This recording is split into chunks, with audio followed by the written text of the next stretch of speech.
अब हम इन्हीं दोनों ट्रांजिस्टर को कॉमन उत्सर्जक विधा में लगाकर देखते हैं।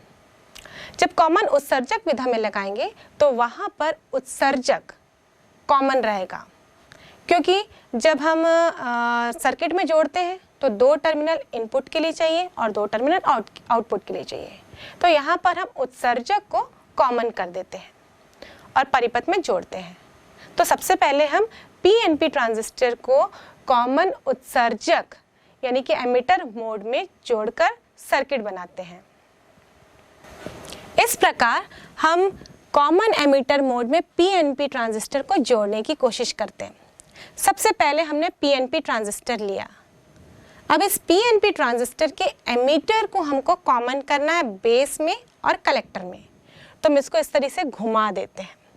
अब ये एमिटर से जो निकले वाले परिपथ है उसको हम दोनों के साथ कॉमन करेंगे। जब ये बी और ई के बीच में जोड़ा जाएगा तो यहाँ पर एक बैटरी लगाएंगे। ये एमिटर वाली संधि फॉरवर्ड बायस में रहेगी, इसलिए हम इस एमिटर के पी रीजन को बैटरी के प्लस सिरे से और आधार के एन रीजन को बैटरी के माइनस सिरे से जोड़ देते हैं और इस बैटरी का नाम रखते हैं VBE। ये बेस और एमिटर के बीच में जुड़ी है, इसलिए हम लोग VBE लिखेंगे। एमिटर कॉमन है ना, इसलिए उसको बाद में लिखेंगे। उसके बाद हम इस साइड आउटपुट के साइड सर्किट जोड़ते हैं। यहाँ पर जो P रीजन का संग्राहक है, हमेशा संग्राहक वाली संधि को पश्च बायस में रखना है। तो इसमें जो P रीजन का संग्राहक है वो बैटरी के ऋणात्मक सिरे से जोड़ा जाएगा और जो एमिटर है वो बैटरी के धनात्मक सिरे से जोड़ा जाएगा। इस बैटरी का नाम हम रखेंगे VCE, क्योंकि कलेक्टर और एमिटर के बीच में जुड़ा है और एमिटर कॉमन है, इसलिए इसको हम बाद में लिखेंगे। तो इस प्रकार हमने परिपथ को तैयार कर लिया। अब इसकी वर्किंग को समझते हैं। वर्किंग वैसे ही है, बस यहाँ पर सर्किट अलग तरीके से जोड़ने के कारण जो बैटरियों से वोल्टता मिल रही है वो डिफरेंट तरीके से कार्य करती है। यहाँ पर हम देखें तो सबसे पहले बैटरी VBE किससे जुड़ी हुई है? उसका धन सिरा इस P प्रकार के उत्सर्जक से जुड़ा हुआ है। P प्रकार में कौन से आवेशवाहक होते हैं? होल होते हैं, बहुसंख्यक आवेशवाहक। तो ये बैटरी के धन सिरे से प्रतिकर्षित हो जाएंगे। जब प्रतिकर्षित होंगे तो ये आधार की तरफ पहुंचेंगे। फिर आधार वही पतला है, इसमें डोपिंग की मात्रा कम है, इसके कारण केवल 2 से 5% होल ही इस आधार के इलेक्ट्रॉन के साथ रिकम्बाइन होंगे।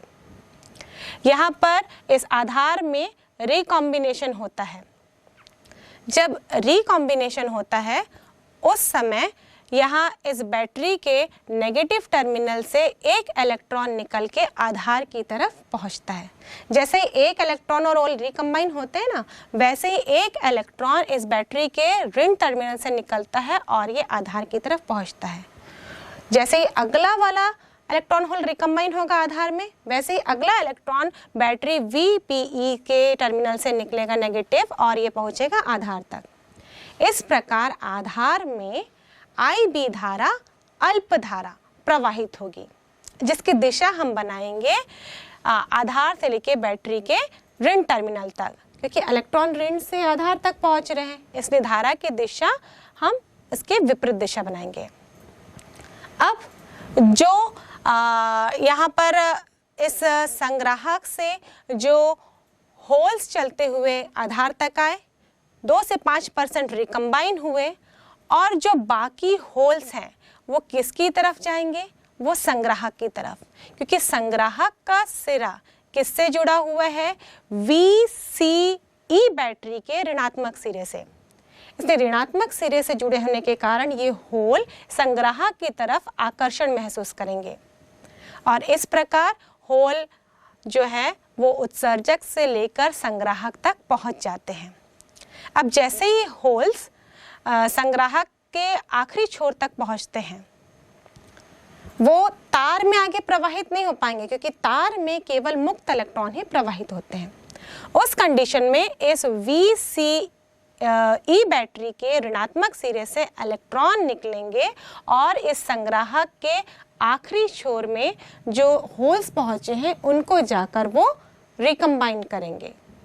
और जैसे ही यहाँ पे रिकॉम्बिनेशन की प्रक्रिया होगी, मतलब जब इलेक्ट्रॉन ऋण सिरे से लेकर संग्राहक तक पहुंचते हैं, उस समय संग्राहक में धारा प्रवाहित होती है IC, जिसकी दिशा हम संग्राहक से लेकर बैटरी तक दर्शाते हैं, क्योंकि इलेक्ट्रॉन के प्रवाह की विपरीत दिशा है। अब जैसे ही ये इलेक्ट्रॉन्स इस संग्राहक के आखिरी सिरे में रिकम्बाइन होते हैं, उसी समय उत्सर्जक के जो कॉर्नर सिरा है, जो कि बैटरी VEB के पास जुड़ा हुआ है, वो सिरे में सहसंयोजक बंध टूट जाते हैं।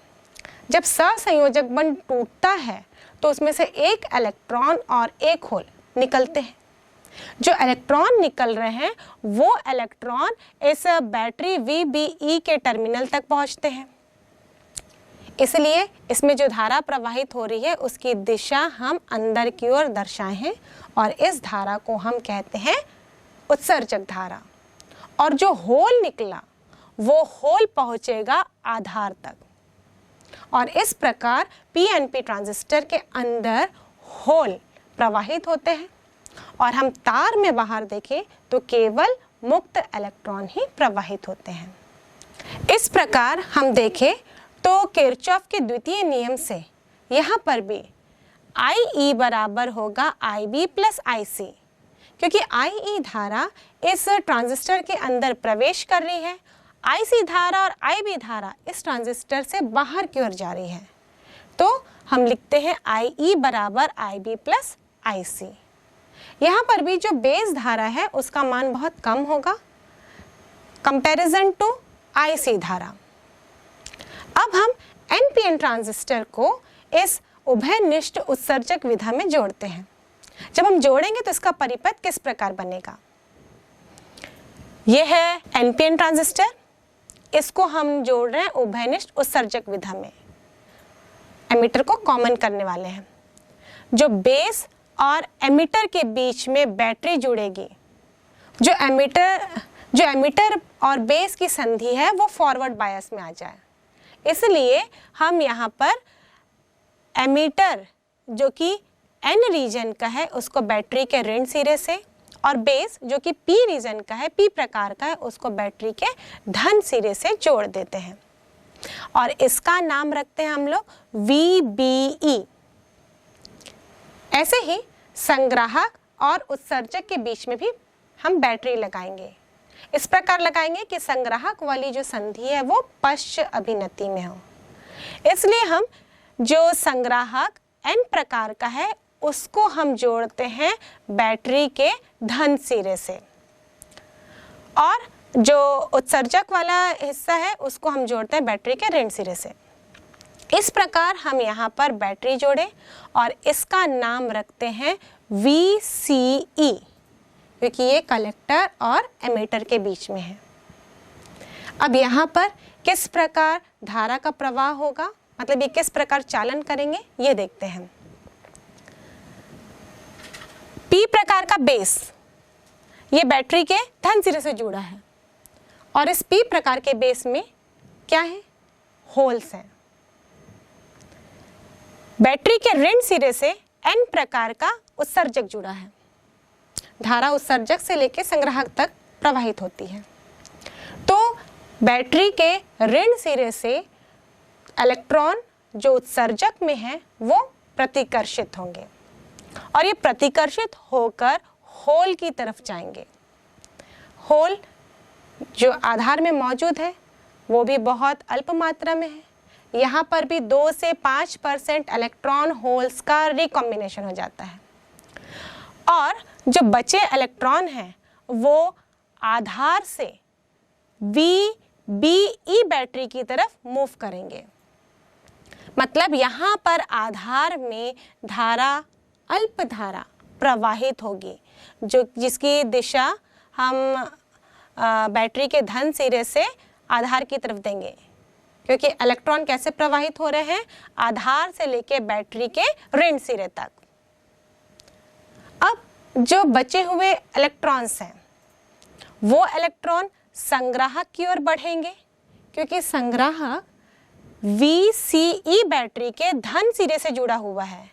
इसका मतलब ये इलेक्ट्रॉन्स संग्राहक की ओर बढ़ेंगे, और जैसे ये संग्राहक के छोर तक पहुंचते हैं तो ये इस तार में चलते हुए, इस परिपथ में चलते हुए बैटरी के धन सिरे तक आकर पहुंचेंगे। इस प्रकार संग्राहक में धारा प्रवाहित होगी। इलेक्ट्रॉन संग्राहक के छोर से लेकर बैटरी के धन सिरे तक आ रहे हैं, इसलिए धारा की दिशा ICE इस प्रकार दी जाएगी, संग्राहक में अंदर की ओर। अब यहाँ से हम देखें तो जो VCE बैटरी का ऋण सिरा है वहां से निकल रहे हैं मुक्त इलेक्ट्रॉन्स, क्योंकि बैटरी इलेक्ट्रॉन्स देने का काम करता है, और वो इलेक्ट्रॉन्स निकलकर पहुंचते हैं उत्सर्जक की ओर। और इस प्रकार यहाँ पर उत्सर्जक में, एमिटर में धारा प्रवाहित होगी, और इस धारा की दिशा इस प्रकार दी जाएगी, नीचे की ओर, उत्सर्जक से बाहर की ओर। इस प्रकार हम देखें IE, IB और IC किरचॉफ के नियम के अनुसार IE बराबर IB प्लस IC होगा, क्योंकि उत्सर्जक धारा ट्रांजिस्टर से बाहर निकल रही है, आधार और संग्राहक धारा दोनों ट्रांजिस्टर के अंदर प्रवेश कर रहे हैं। तो किरचॉफ के नियम के अनुसार होता है IE बराबर IB प्लस IC। और यहाँ पर भी जो आधार धारा है वो संग्राहक धारा से बहुत बहुत कम होगी, जो उत्सर्जक धारा है वो संग्राहक धारा के लगभग बराबर ही होती है।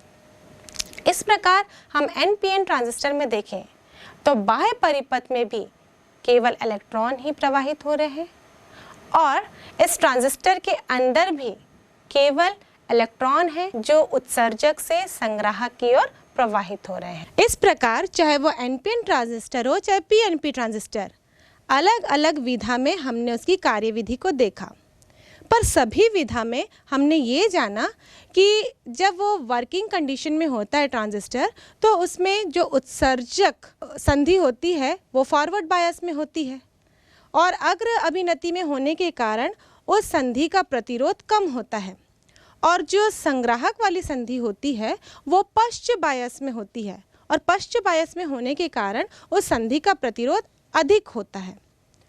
और जब ट्रांजिस्टर कार्य करता है तो ये धारा को प्रवाहित करता है कम प्रतिरोध वाली संधि से उच्च प्रतिरोध वाली संधि तक। हमने देखा है कि जो उत्सर्जक धारा होती है वो लगभग संग्राहक धारा के बराबर ही होती है। इसका मतलब हम कह सकते हैं कि ट्रांजिस्टर पूर्ण तरीके से धारा को प्रवाहित करता है कम प्रतिरोध वाले परिपथ से उच्च प्रतिरोध वाले परिपथ तक। इसीलिए ट्रांजिस्टर का नाम हुआ करता था ट्रांसफर ऑफ रेजिस्टर। पर हम जानते हैं कि बहुत लंबा चौड़ा नाम यदि होता है तो वो बोलने के लिए हमें इनकन्वीनियंट लगता है, और हम उसे शॉर्ट फॉर्म में बुलाने लग जाते हैं। जैसे कि सत्य प्रकाश मूर्ति किसी का नाम है तो हम उसे सत्य बुलाने लग जाते हैं। वैसे ही ट्रांसफर ऑफ रेजिस्टर ये शब्द बार बार यूज़ करने में थोड़ा इनकन्वीनियंट था, इसलिए उस डिवाइस का नाम हमने रख दिया ट्रांजिस्टर। ट्रांजिस्टर की इस कार्यविधि से एक चीज़ और क्लियर है, यहाँ पे जो बाह्य परिपथ होती है वो तो चालक तार की बनी होती है और उसमें तो हमेशा मुक्त इलेक्ट्रॉन ही गति करते हैं, लेकिन ट्रांजिस्टर के अंदर अगर PNP ट्रांजिस्टर हो तो उसमें धारा का चालन होल्स के कारण होता है, और NPN ट्रांजिस्टर हो तो धारा का चालन इलेक्ट्रॉन्स के कारण होता है। तो अब ये बताइए दोनों में से कौन सा ट्रांजिस्टर श्रेष्ठ है, ये किसको ज़्यादा यूज़ किया जाता है? इन दोनों में NPN ट्रांजिस्टर श्रेष्ठ होता है, क्योंकि इसमें धारा का प्रवाह इलेक्ट्रॉन्स के जरिए होता है और इलेक्ट्रॉन्स बाहर भी प्रवाहित होते हैं, तो करंट का चालन आसानी से NPN ट्रांजिस्टर में हो जाता है। और इसीलिए आगे हम जितने भी सर्किट देखेंगे, जैसे कि ट्रांजिस्टर का उपयोग स्विच के रूप में, ट्रांजिस्टर का उपयोग दोलित्र के रूप में, उन सभी में NPN ट्रांजिस्टर ही इस्तेमाल हुआ है, वो भी कॉमन उत्सर्जक विधा में। वैसे तो ट्रांजिस्टर अलग अलग विधाओं में काम करता है, लेकिन 12th के इस सिलेबस में हमारे पास ट्रांजिस्टर का working as an amplifier, as a switch, as an oscillator दिया गया है। और ये तीनों ही डिवाइसों में NPN ट्रांजिस्टर या PNP ट्रांजिस्टर लगे होते हैं, जो कि कॉमन एमिटर मोड में काम करते हैं। इसलिए हम कॉमन एमिटर मोड में यानी कि उभयनिष्ठ उत्सर्जक विधा में ट्रांजिस्टर के अभिलाक्षणिक वक्रों को अध्ययन करते हैं कि हम किस प्रकार निवेशी सिग्नल देते हैं तो आउटपुट में निर्गत में सिग्नल क्या प्राप्त होता है।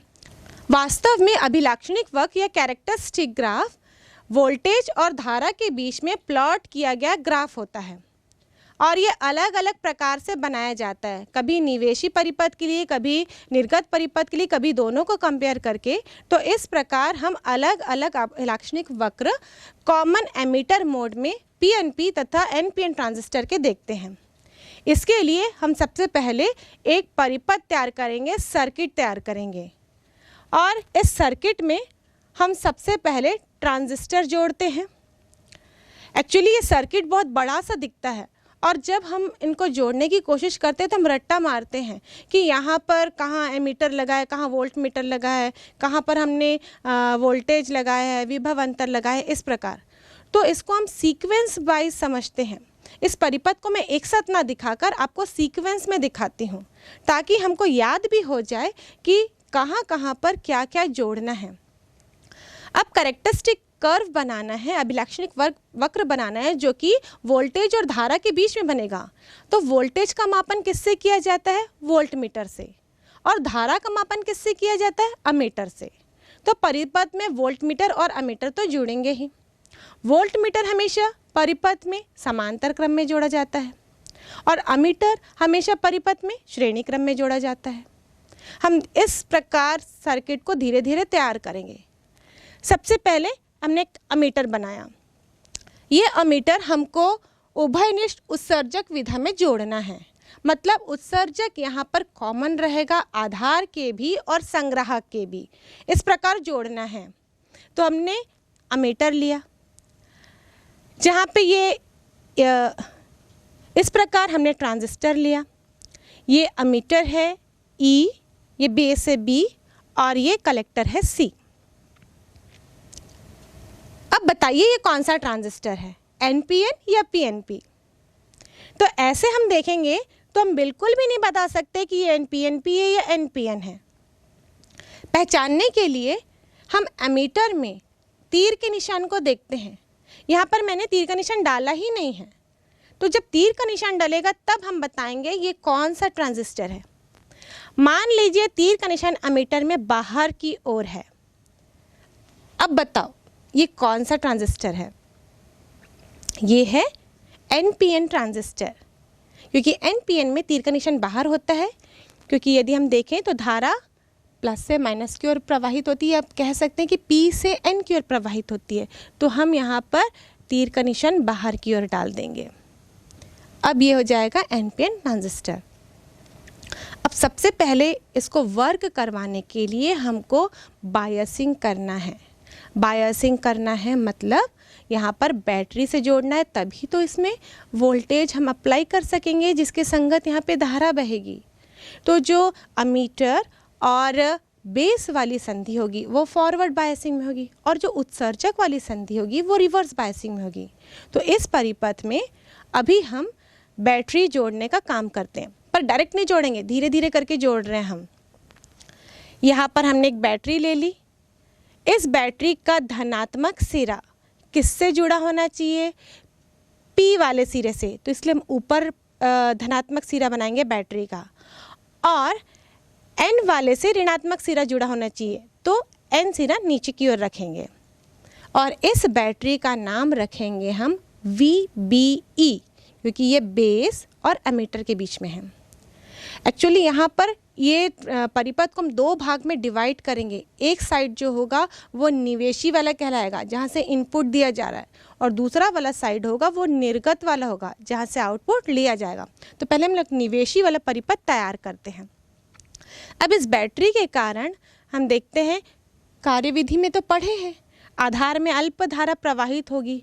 इस अल्प धारा को नोट करने के लिए हम आगे इस बेस के साथ एक एमीटर जोड़ेंगे और वो एमीटर होगा माइक्रो एमीटर, क्योंकि यहाँ पर धारा का मान बेस में कम रहता है। अब यहाँ पर जो बेस और एमीटर के बीच में विभवांतर उत्पन्न हो रहा है या लगाया जा रहा है, उसको नापने के लिए वोल्टमीटर जोड़ेंगे। तो अब ये वोल्टमीटर यहाँ पर जुड़ जाएगा समांतर क्रम में। अब हमको अलग अलग निवेशी सिग्नलों के आधार पर निर्गत सिग्नल को कंपेयर करना है। तो हम यहाँ पर इस बैटरी के साथ जोड़ देंगे वेरिएबल रेजिस्टेंस यानी कि रियोस्टैट, ताकि हम यहाँ पर वोल्टेज के मान को परिवर्तित कर सकें। तो इस प्रकार हमने यहाँ जोड़ दिया रियोस्टैट, जिसका नाम रखा है RH1। ये जो वोल्टमीटर लगाया है इसका नाम हम रख दिए हैं V1 और ये इस तरह से निवेशी परिपथ तैयार हो चुका है। यहीं से इनपुट दिया जाएगा। अब आधार में प्रवाहित होने वाली धारा अंदर की ओर होगी। इसकी कार्यविधि में हम पढ़ चुके हैं। अब हमको जोड़ना है निर्गत वाला परिपथ। सबसे पहले बायसिंग करेंगे। बायसिंग नहीं करेंगे तो ये परिपथ काम नहीं करेगा। तो संग्राहक वाला संधि जो है वो कौन से बायसिंग होगी? उसमें रिवर्स बायसिंग। इसका मतलब जो N वाला सिरा है इस ट्रांजिस्टर का, यानी कि जो कलेक्टर है, वो बैटरी के धन सिरे से जोड़ा जाना चाहिए और यहाँ पर बैटरी का ऋण सिरा यहाँ पर संग्राहक पर जुड़ेगा। इस बैटरी का नाम हम रखेंगे VCE, क्योंकि ये कलेक्टर और एमिटर के बीच में है। अब इसमें प्रवाहित होने वाली धारा को हमको नापना है तो एमिटर जोड़ेंगे। संग्राहक में प्रवाहित होने वाली धारा का मापन करने के लिए हमने यहाँ पर श्रेणी क्रम में एमीटर जोड़ा है और ये एमीटर होगा मिली एमीटर। अब विभवांतर नापने के लिए हम यहाँ पर जोड़ेंगे वोल्टमीटर, जिसको हम दर्शाएंगे V2 से, और इस संग्राहक वोल्टेज को कम या ज़्यादा करने के लिए हम यहाँ पर जोड़ेंगे रियोस्टैट, जिसका नाम रखेंगे RH2। तो इस प्रकार ये सर्किट कंप्लीट हुआ और अब हम इसका अभिलाक्षणिक वक्र तैयार करेंगे। इसके 3 अभिलाक्षणिक वक्र होंगे। पहला तो होगा निवेशी अभिलाक्षणिक वक्र, यानी कि इनपुट कैरेक्टरिस्टिक। तो ये इनपुट परिपथों से बना होगा। इसका मतलब इनपुट वोल्टेज के संगत इनपुट धारा का ये परिवर्तन को दर्शाएगा। लेकिन किस प्रकार देखते हैं, यहाँ पर इनपुट वोल्टेज है VBE और आधार में धारा प्रवाहित हो रही है वो IB।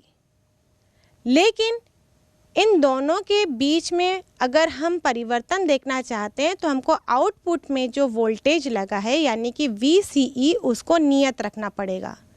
इस VCE के मान को नियत रखकर VBE के साथ IB में परिवर्तन जिस ग्राफ से दर्शाया जाता है उसे हम कहते हैं निवेशी अभिलाक्षणिक, यानी कि आधार संग्राहक वोल्टेज और आधार धारा के बीच में प्लॉट किया गया ग्राफ कहलाता है इनपुट कैरेक्टरिस्टिक। जब संग्राहक उत्सर्जक वोल्टेज नियत हो और ये ग्राफ इस प्रकार हमको देखने को मिलता है। यहाँ पर VBE में माने इनपुट वोल्टेज में थोड़े से परिवर्तन में ही बहुत अधिक धारा आधार से प्रवाहित होती है। इसीलिए इसका ग्राफ कुछ ऐसा एक्सपोनेंशियल दिखता है और ये ग्राफ वैसे ही हमको नज़र आता है जैसे PN संधि में अग्र अभिनति में था। इस प्रकार अलग अलग VE के मान के लिए हम अलग अलग ग्राफ प्लॉट कर सकते हैं। जब इनपुट वोल्टेज दिया जाता है जिसके संगत इनपुट धारा प्रवाहित हो रही है, उस समय इस परिपथ का भी अपना प्रतिरोध होता है। प्रतिरोध एक्चुअली विभव अंतर और धारा का अनुपात होता है। तो यहाँ VBE में परिवर्तन के साथ साथ IBE में परिवर्तन के अनुपात को हम कहते हैं निवेशी प्रतिरोध। और ये कब ज्ञात किया जाता है? जब आउटपुट में जो वोल्टेज दिया जा रहा है वो नियत हो, यानी कि VCE नियत हो। सूत्र में हम देखें तो delta VBE upon delta IB ये अनुपात नियत VCE में कहलाता है निवेशी प्रतिरोध, यानी कि इनपुट रेजिस्टेंस। और इस इनपुट रेजिस्टेंस का मान बहुत ही कम होता है। वैसे भी हम जानते हैं कि यहाँ पर जो संधि होती है उत्सर्जक आधार वाली, वो फॉरवर्ड बायस में होती है, तो इसका प्रतिरोध कम होता है। इसीलिए थोड़ा सा भी परिवर्तन हम VBE में करते हैं, यानी कि इनपुट वोल्टेज में करते हैं, तो बहुत अधिक धारा IB धारा हमको निवेशी परिपथ में प्राप्त होती है। अब हम निर्गत अभिलाक्षणिक वक्र देखते हैं। निर्गत अभिलाक्षणिक वक्र के लिए हमको ये उस साइड वाला परिपथ को कंसिडर करना पड़ेगा। वैसे मैंने आपको बताया कि हम परिपथ को दो भाग में समझने के लिए बांट सकते हैं, ये इधर वाला निवेशी और उधर वाला निर्गत। तो निर्गत अभिलाक्षणिक वक्र निर्गत वोल्टेज और निर्गत धारा के बीच में प्लॉट किया जाएगा। यहाँ पर निर्गत वोल्टेज मतलब उस साइड लगाया गया वोल्टेज है VCE और प्रवाहित होने वाली धारा संग्राहक में है IC। तो VCE और IC के बीच में प्लॉट किया गया ग्राफ कहलाता है निर्गत अभिलाक्षणिक वक्र, यानी कि आउटपुट कैरेक्टरिस्टिक। कब? जब निवेशी धारा यानी कि IB धारा नियत हो। यहाँ पर IB के मान को नियत रखना है, यहाँ पर आधार धारा यानी IB के मान को नियत रखना है। अब इसके आधार पर निर्गत प्रतिरोध मतलब उस बाह्य परिपथ का प्रतिरोध कितना होगा। प्रतिरोध मतलब वही वोल्टेज और धारा का अनुपात।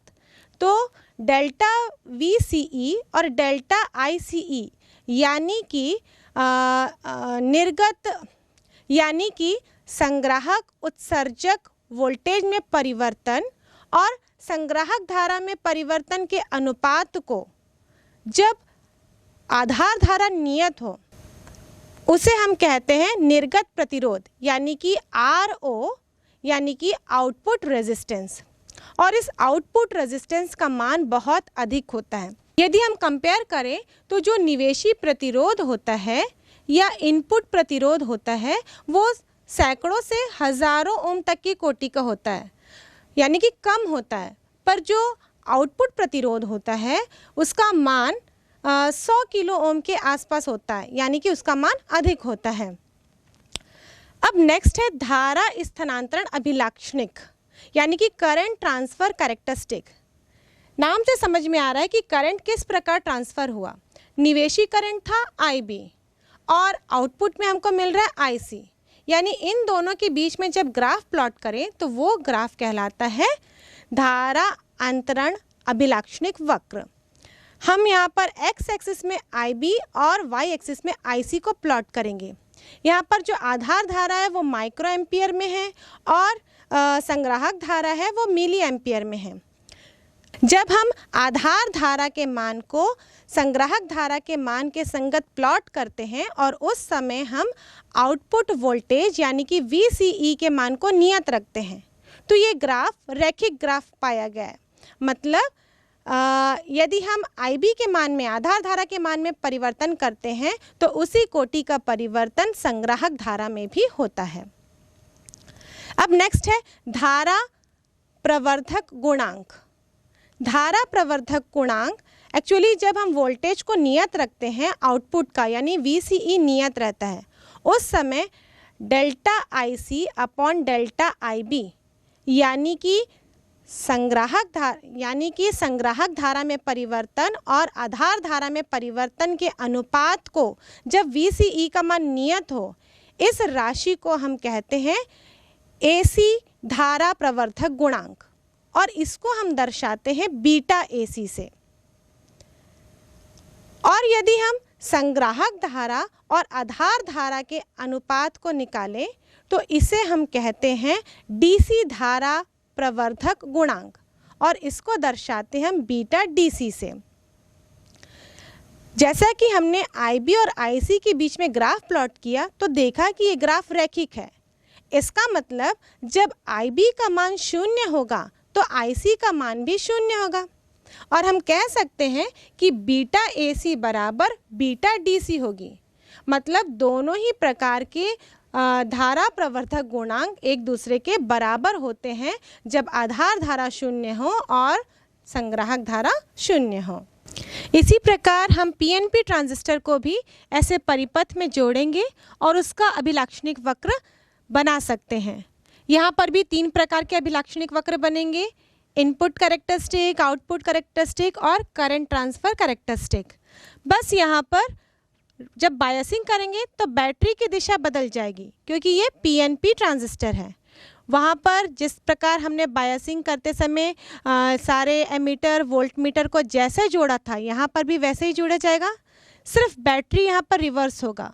यहाँ पर जब हम P और N संधि को यानी कि उत्सर्जक और आधार संधि को जब हम यहाँ पर फॉरवर्ड बायस देंगे तो यहाँ पर बैटरी का जो नेगेटिव सिरा है वो ट्रांजिस्टर के N से जुड़ेगा और बैटरी का पॉजिटिव सिरा है वो ट्रांजिस्टर के P सिरे से जुड़ेगा। सेम ऐसे ही जब हम वहाँ पर संग्राहक को बायसिंग करेंगे तो वो रिवर्स बायसिंग में होना चाहिए, तो उसका P सिरा बैटरी के नेगेटिव सिरे से जुड़ेगा और बाकी सारे अनुपात जो हमने NPN में देखे थे वो वैसे ही होंगे।